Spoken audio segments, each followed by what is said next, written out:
এটা পুরো একটা বানোয়াট মিথ্যা অভিযোগ আমাদের উপর চাপায় দেওয়া হয়েছে। যে ঘটনার কারণে বের করেছে এরকম ঘটনা তো কখনো চাকরিচ্যুত করা হয় না কাউকে। মানে বিশেষ করে সমাজের আশেপাশের লোকের কাছ থেকে অনেক পরিমাণে একটা খারাপ একটা অবস্থার শিকার হচ্ছি।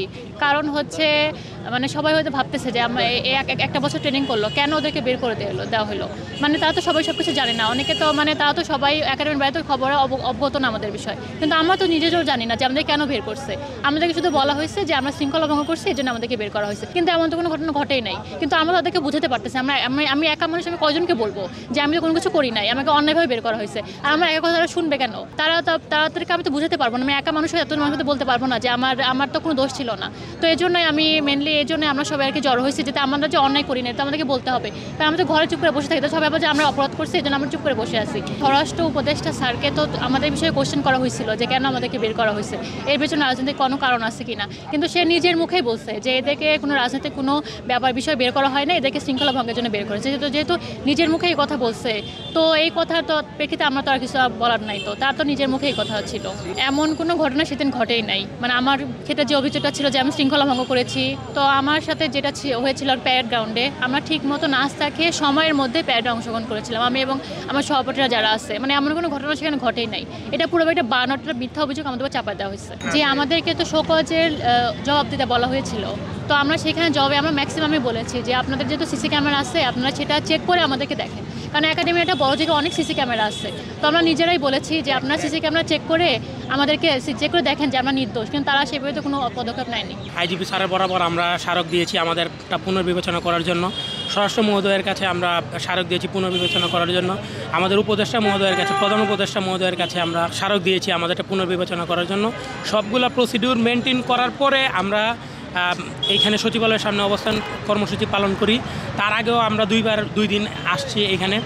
গত 5 তারিখে আমরা মাননীয় স্বরাষ্ট্র সচিব মহোদয় স্যারের কাছ থেকে আশ্বাস পেয়েছিলাম যে উনি আমাদের বিষয়টা দেখবেন বা আমাদের বিষয়ে একটা সিদ্ধান্ত জানাবেন। তো আজ পর্যন্ত আমরা ওই রকম স্যারের আশ্বাস পাওয়ার পর, 5 তারিখে স্যারের আশ্বাস পাওয়ার পর পরবর্তী কর্মসূচি হিসেবে যে কী সিদ্ধান্ত নেওয়া হয়েছে বা আমাদের ব্যাপারে আদৌ কোনো সিদ্ধান্ত নেওয়া হয়েছে কিনা তার আপডেট জানার জন্য আসলে মূলত আজকের অবস্থান কর্মসূচি। জানেন যে আমরা দীর্ঘ 1 বছর ট্রেনিং সম্পন্ন করেছি এবং এই চাকরিটার জন্য এরকম না যে আপনি লাইনে দাঁড়ালেন আপনার চাকরি হয়ে গেল, এরকম না। চাকরিটার যে প্রসিডিউর, এটা একটা নকআউট পর্ব, অনেকগুলো ধাপ পার হয়ে আপনাকে মানে চাকরিতে যোগদান করার মতো যোগদান করার মতো যদি আপনার ক্যাপাবিলিটি হয় তাহলেই করতে পারবেন।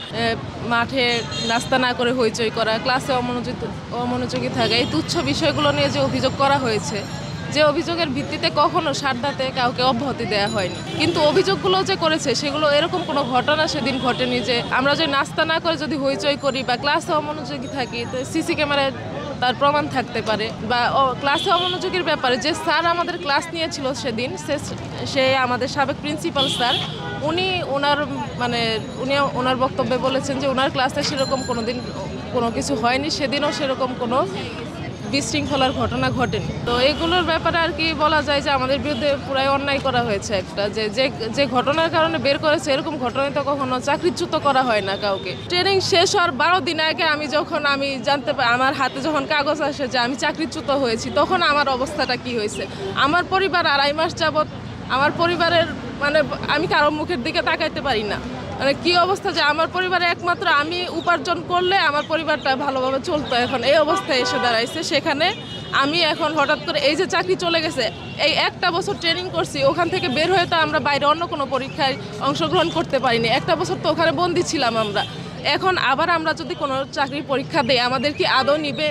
আমাদের ভেরিফিকেশনে আমরা বাদ পড়ার সম্ভাবনা, একটা জায়গা থেকে আমরা চাকরিচ্যুত হয়েছি, এখন ভেরিফিকেশনে কি আমাদের অন্য কোনো সরকারি চাকরি হবে? এটাও তো আশা করা যায় না। আপনারা জানবেন যে একজন সাব ইন্সপেক্টর 10ম গ্রেডের 2nd ক্লাস একটা জব, সেখানে চাকরি হওয়ার পরে সবাই তো বাহবা দেয়। যেখানে বিশ্ববিদ্যালয়ে পড়াশোনা, আমি আইন বিভাগে পড়াশোনা করেছি, বিশ্ববিদ্যালয়ে পড়াশোনা শেষে এই চাকরিটা একদম অত্যন্ত ফেয়ারভাবে, আমি বুকে হাত দিয়ে বলতে পারবো যে অত্যন্ত স্বচ্ছতার সাথে আমি এই নিয়োগ প্রক্রিয়ার মাধ্যমে 11টা ধাপ অতিক্রম করে এখানে এসেছি। এখন যখন আমাকে এই চাকরি থেকে অব্যাহতি দেওয়া হয়েছে, এখন স্বাভাবিকভাবেই যে কারণেই দেওয়া হোক, জনমানুষের মনে প্রশ্ন জাগতেই পারে যে তাহলে কেন, নিশ্চয়ই কোনো অপরাধ করেছে। যদি নাও করে থাকি তারপরেও তাদের মনে এই প্রশ্নটা কিন্তু জাগে স্বাভাবিকভাবেই। কিন্তু আসলে এই যে কারণগুলো দেখিয়ে ওখান থেকে অব্যাহতি দেওয়া হয়েছে, আসলে এই ধরনের কোনো কারণ ঘটে নাই। এর আগে বাংলাদেশ পুলিশ একাডেমির 112 বছরের ইতিহাসে এতগুলো মানুষ, এতগুলো ক্যাডেট সাব ইন্সপেক্টর একসাথে অব্যাহতি দেওয়া নজিরবিহীন ঘটনা, এবং কি পরিমাণে মানসিক এবং